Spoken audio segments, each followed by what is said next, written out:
Okay, we're looking at page 58, number 3, plus a few more logarithm problems to help you study for your test. That is tomorrow.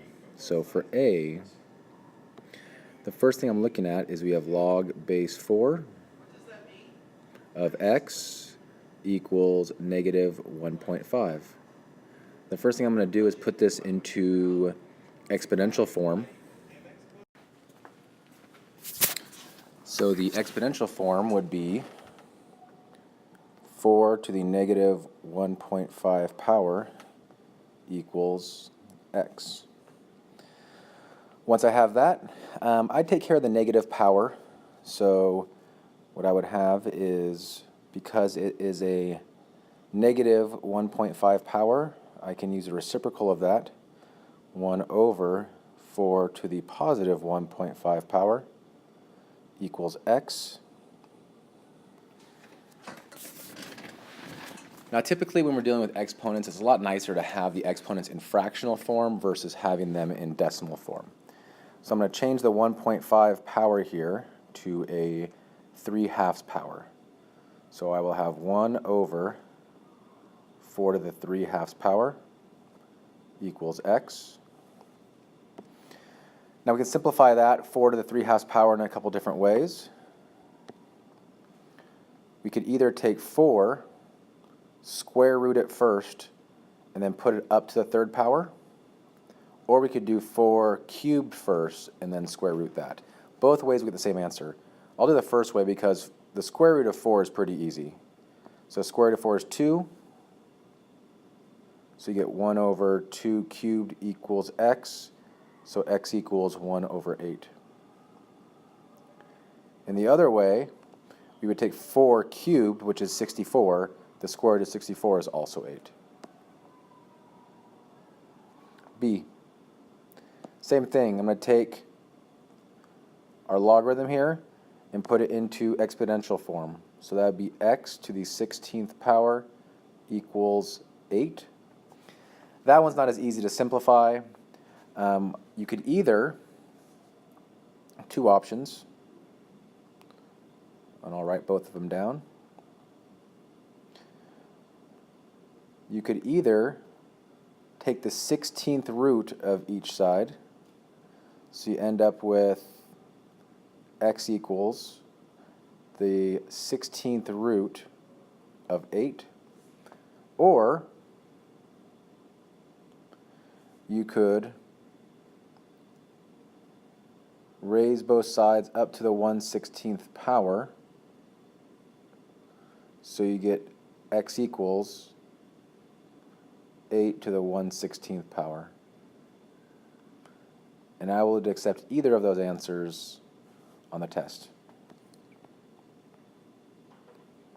C.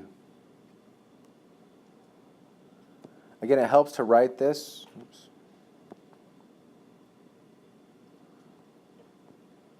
It helps to write this as a fraction, so we have log. Now our base 0.125 right there, so that is the same as 1/8. So base 1/8 of 64.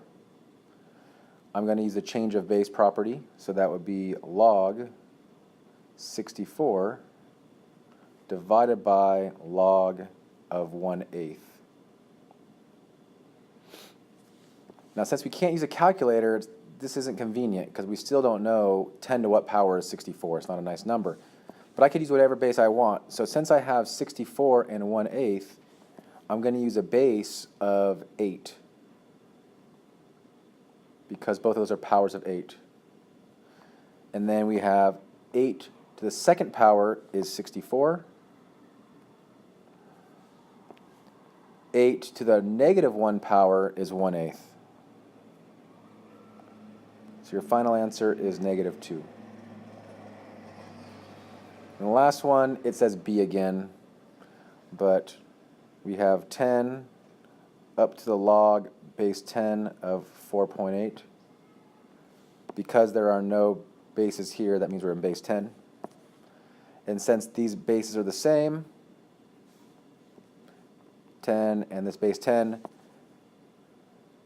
and in theory they cancel, and you have 4.8 is your answer. Now this problem starts out as an exponential problem. We want to write 10 to the 1997 power as a power of 2. The problem is we could use a calculator, do 10 up to the 1997 power, guess and check to see 2 to what power equals that. But if you type in 10 to the 1997 power in your calculator, you're going to overflow. It's just too big of a number.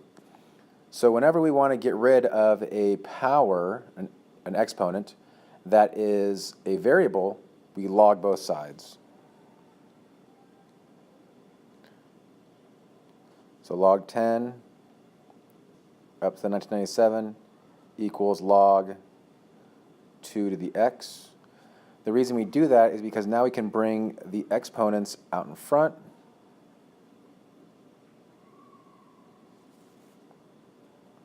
You'll get 1997 log 10 equals x log 2. Log base 10 of 10 is just 1, so that cancels. So we end up getting 1997 equals x log 2.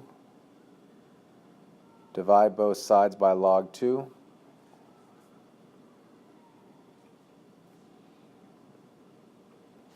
So we end up with x equals 6,633.89. And that is what the exponent would be. So your final answer, since we're writing it as a power of 2, should be 2 to the 6,633.89.